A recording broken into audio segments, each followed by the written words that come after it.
Big Bang, que al español se traduce como gran explosión, es una teoría que explica cómo se originó todo lo que nos rodea. Responde a la pregunta científica de si todo en el universo siempre ha estado aquí, las galaxias, las estrellas, los planetas, todo. Si siempre ha estado acá en el universo o si todo tuvo un inicio, una creación. Y lo que dice la teoría es que sí, que nuestro universo efectivamente tuvo un inicio.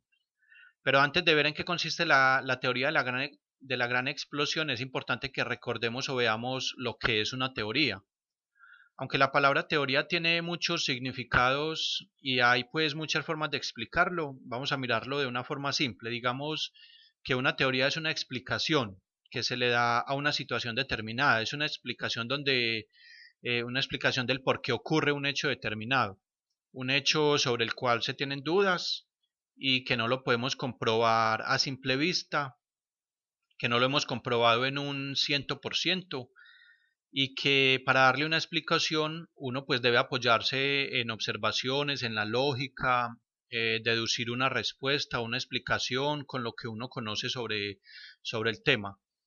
Pongamos un ejemplo, veamos a una persona que no tiene información o conocimiento sobre el sistema solar. Imaginémonos una persona que desconoce totalmente el funcionamiento del sistema solar. Esa persona podría lanzar una teoría acerca del movimiento del Sol y fácilmente podría suponer que el Sol gira alrededor de la Tierra cada 24 horas. Y de alguna manera sería fácil llegar a esa conclusión, porque el Sol, por ejemplo, en mi ciudad se oculta cada día por aquí, en estas montañas. Estoy apuntando más o menos al occidente. Se oculta después de haber cruzado toda la esfera celeste durante el día. En la mañana aparece por acá, en el oriente. Sube entonces hasta lo alto del cielo y baja por el otro lado. Lo que se está viendo es al Sol girando alrededor de la Tierra. Y seguramente esa teoría eh, sería muy aceptada por muchas personas, porque les parecería lógico y porque sentirían que lo están viendo con sus propios ojos. Sería una deducción a la que llegarían con sus propias observaciones. Y esa teoría, más o menos parecida, era muy aceptada hasta hace algunos siglos, el geocentrismo, la teoría de que todos los astros giran alrededor de la Tierra.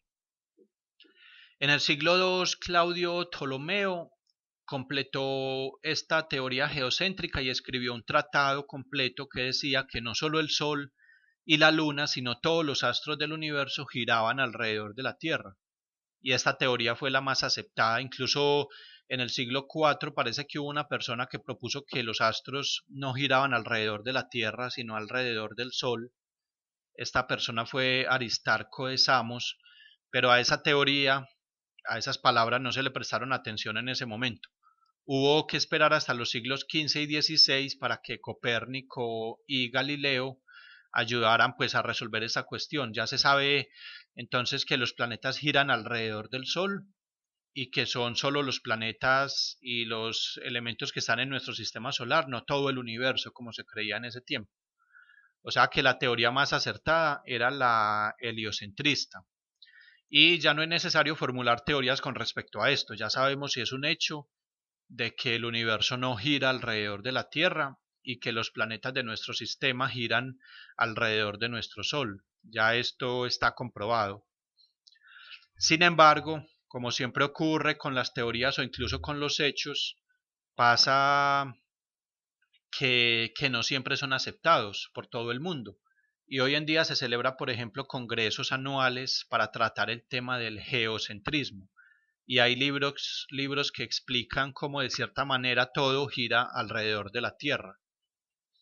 Lo importante en estos casos, en mi opinión, es respetar pues esas opiniones o creencias que son diferentes a las nuestras y por sobre todas las cosas respetar y hacer respetar el derecho a que cada quien piense lo que desee pensar, que nadie pueda obligar ni haya prohibiciones de pensamiento o de creencia, que podamos realizar tal vez críticas y de manera constructiva pues de parte y parte.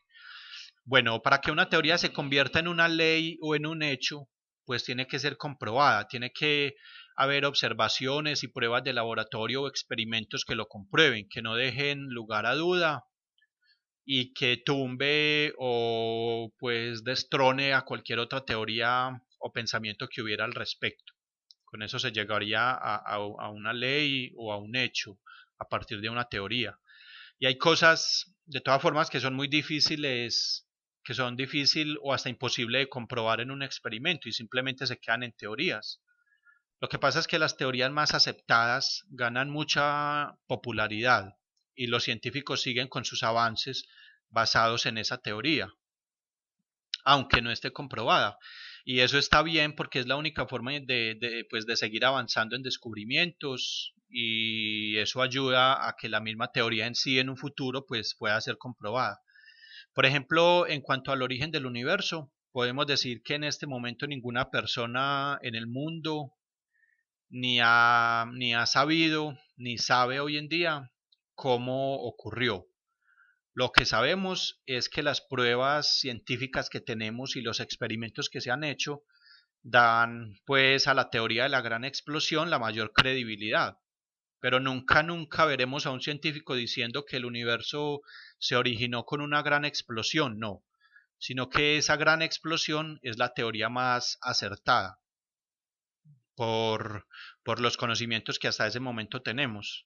Hasta este momento tenemos. Puede ocurrir, claro que sí, que un científico lo dé por hecho y así lo exprese o lo presente, pero será su creencia personal, porque dentro de la comunidad científica se seguirá tratando y se seguirá hablando de una teoría hasta que se demuestre lo contrario, hasta que se demuestre completamente. Bueno, normalmente ante un fenómeno de la naturaleza se emiten varias teorías. Por ejemplo, existen varias teorías para el origen del universo. Una de esas teorías se llama teoría de cuerdas. Hay otra que se llama universo oscilante. Son algunos ejemplos. Bueno, ahora veamos lo que nos dice la teoría de la gran explosión. Esos asuntos los trata la cosmología física, que trata de explicar el origen, la evolución y el destino del universo. Hay varias personas y dispositivos o proyectos pues en sí dedicados o que se han dedicado al estudio de esta teoría. Entre ellos están unas ondas espaciales que se llaman COBE y el WMAP. Esos son de la NASA. Hay otra de la Agencia Espacial Europea que se llama Planck. Y con los datos de estas ondas se están analizando las radiaciones de fondo de microondas. Estos son algunos remanentes, una especie de eco que todavía se puede escuchar de esa gran explosión. Es una de las pruebas que se tiene. Con esas ondas y otros elementos, pues se han logrado los mayores descubrimientos relacionados con esta teoría. La teoría se ha venido construyendo con la colaboración y aportes pues, de diferentes personas, de diferentes científicos que con sus descubrimientos han sumado pues, a todo esto. Pero bueno, todo comenzó en la década de 1910, cuando el astrónomo Beston Melvin Slipher utilizó un espectrómetro para analizar las otras galaxias. Él apuntó hacia, hacia las galaxias. En ese momento se creían que eran nebulosas, zonas del espacio llenas de restos de estrella, de gases y de polvo cósmico. El astrónomo encontró en esas galaxias que estas pues se estaban alejando unas de otras. Eso es lo que mostraba el espectrómetro. Este aparato lo que hace es analizar un espectro de frecuencias de un movimiento ondulatorio, así como la luz, que es una onda. Si apuntamos el espectrómetro contra una estrella, esa luz que emite la estrella pues ingresa al aparato y es analizada. Con esos diferentes espectros de luz que se analizan, se puede decir se puede decir, por ejemplo, de cuáles elementos está compuesta esa estrella, así como otras características, su temperatura, varias cosas. Lo que este espectrómetro estaba mostrando en ese momento, en esas observaciones, era que el espectro de ondas de luz que emitían esas galaxias estaba pues muy corrido hacia el rojo. En comparación con un análisis de ondas sonoras, esto sería algo así como el sonido de un tren o de una ambulancia cuando se está alejando. Uno es capaz de asegurar, porque es un sonido característico de que indica que en realidad se está alejando. y eso es lo que está pasando con las galaxias. Esas mismas observaciones las hicieron luego otros astrónomos como Carl Wilhelm Wirth y Edwin Hubble. Incluso este último, junto a Milton Humason, postuló una ley que se llama la ley de Hubble, que dice que la velocidad de alejamiento de las galaxias es proporcional a la distancia a la cual se encuentra. Bueno, a la cual se encuentra desde el observador. Las galaxias más alejadas se están alejando unas de otras a mayor velocidad, es básicamente lo que dice esta ley. Con este descubrimiento de que las galaxias se están alejando, se supone por lógica que en un momento dado, pues todas estaban más juntas, más cercanas unas a otras. Y todo esto es compatible con la teoría de la relatividad general de Albert Einstein. Dice entonces la teoría de la gran explosión que todas comenzaron a alejarse y a crearse luego de una gran explosión que dio inicio a todo lo que vemos y conocemos, que las galaxias se están alejando unas de otras por la inercia de esa explosión inicial, o más bien por la expansión misma del universo. Pero entonces vamos a analizar esa explosión paso a paso. Se dice que lo que había antes del Big Bang es una expresión o una frase que no tiene sentido, no se puede hablar de un antes, porque esa palabra se refiere a un espacio de tiempo, antes o después, ya estaríamos hablando de un concepto de tiempo existente. Y resulta que antes del Big Bang no había nada, ni siquiera el tiempo existía. El tiempo apareció con el Big Bang mismo. Lo que existía en ese primer instante es conocido como una singularidad espaciotemporal. Es un concepto físico. A partir de ahí, en los primeros instantes de la gran explosión, se generó una burbuja de un tamaño menor al de un átomo. Dentro de ella se tenía un calor inmenso y muchísima densidad. La burbuja contenía una superfuerza que estaba compuesta por las cuatro fuerzas que conocemos de la naturaleza: la gravedad, el electromagnetismo, la fuerza nuclear débil y la fuerza nuclear fuerte. En un momento dado, la gravedad se separó de esas otras fuerzas mientras el universo se expandía y se enfriaba. Estamos pues narrando los primeros instantes de esa explosión, ya la explosión comenzó, ya estamos en esos primeros instantes. Bueno, luego dio comienzo una etapa que se llama inflación. Esto se da por la falta de esa gravedad que se separó de las otras fuerzas. Se dio una especie de efecto contrario a la gravedad, una fuerza que hace que la materia se repele a sí misma. Con esa inflación, el universo pasó de tener un tamaño como de un átomo a un tamaño como de una galaxia, así de grande, y en tan solo un instante. Se dice que esta inflación pudo darse incluso a una velocidad mayor que la velocidad de la luz. Se dice que nada puede moverse más rápido que la luz, pero en ese instante el universo ni siquiera contenía las propiedades químicas y físicas así como las conocemos hoy en día. Ni siquiera existían los átomos y muy seguramente tampoco el campo de Higgs, y las leyes físicas que conocemos pues actúan sobre los átomos, sobre las partículas. Entonces ninguna ley conocida actuaba en ese momento, solo había energía. Bueno, vemos entonces que no fue en realidad una explosión, una explosión desordenada, sino más bien una inflación. Una explosión hubiera dejado a ciertas zonas del espacio con mayor cantidad de materia y a diferentes zonas del espacio con diferentes temperaturas. Eso es lo que haría una explosión desordenada, eso es lo que haría más o menos. Y en cambio lo que vemos hoy en día y en la historia del universo es más o menos una uniformidad, con materia distribuida más o menos en partes iguales, pues por así decirlo, por todos lados, y con una temperatura también igual en todas partes. Hacia cualquier parte del universo donde uno mire se tiene la misma temperatura. Eso es lo que han visto en las mediciones que se han hecho. Bueno, en ese momento las temperaturas seguían descendiendo y se dio la separación de las otras tres fuerzas. Había pasado más o menos un segundo desde el comienzo del Big Bang. Comenzaron luego a formarse ya elementos más pesados o elementos de la materia como quarks, electrones y neutrinos, elementos que más adelante darían forma a los átomos. comenzó ya pues a aparecer en sí la materia, las cosas palpables o al menos conocidas. Todo esto ocurrió en los primeros instantes del nacimiento del universo. En los primeros minutos ya se llega a unas temperaturas tales, pues habían ya descendido las temperaturas.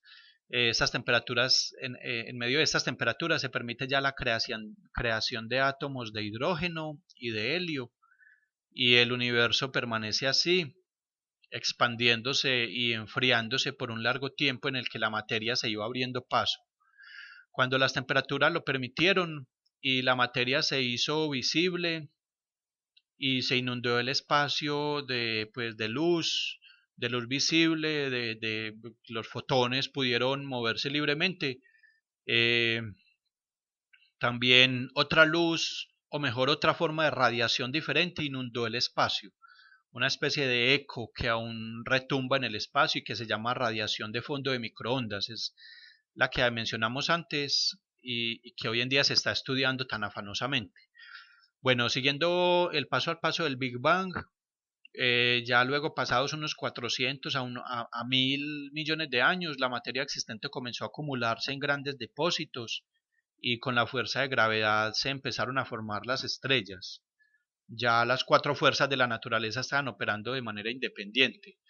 Este proceso de formación de las estrellas produce otros átomos como el nitrógeno, el oxígeno y el carbón, contenidos en el interior de las estrellas. Las estrellas se forman porque tanta gravedad y presión en ellas, dado su tamaño, generan un calor tan intenso que se produce una explosión termonuclear que se sigue presentando hasta que la estrella consume todo su combustible. Mientras contenga hidrógeno, sucede esto. Esta fusión nuclear hace que las estrellas comiencen a brillar.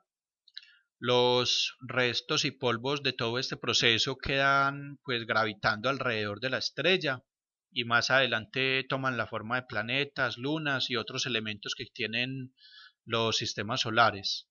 Las estrellas se fueron agrupando en galaxias por efecto siempre de la fuerza de gravedad. A medida que estas estrellas iban muriendo en grandes explosiones, pues iban liberando gran cantidad de material al espacio.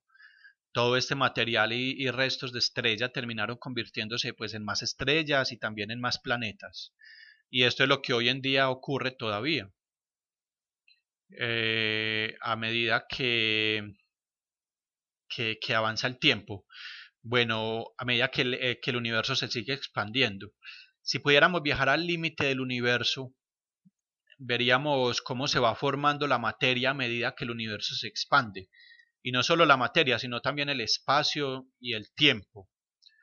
Más adelante en próximos videos vamos a conocer más sobre algunos detalles de esta teoría, especialmente cuando estudiemos la historia del siglo XX y del siglo XXI, que es donde se hacen los mayores o los más importantes descubrimientos relacionados con todo esto. Por ejemplo, se ha descubierto que el Big Bang, que esa gran explosión ocurrió hace 13.700 millones de años y se tiene un margen de error de más o menos unos 200 millones de años, que hemos descubierto que se trató más bien de una inflación más que de una explosión, que el universo está compuesto de la materia ordinaria tal como la conocemos y también está compuesta de materia oscura y de energía oscura. Esta última al parecer es la causante de que las galaxias hoy en día se están alejando unas de otras a mayor velocidad, más rápido que antes, como si no fuera solo por la inercia de la gran explosión. Son misterios que se están pues estudiando para poder completar esta teoría. Es importante tener en cuenta algo, y es que a todo este tipo de conclusiones y elementos que componen esta teoría son elementos que no salen de la nada. Cada concepto mencionado acá puede ser consultado con mayor detenimiento y analizando todos los datos que se tienen y se puede observar que no son conclusiones a las que se han llegado pues al azar. Bueno, hemos llegado al final de esta presentación. Muchas gracias por su atención.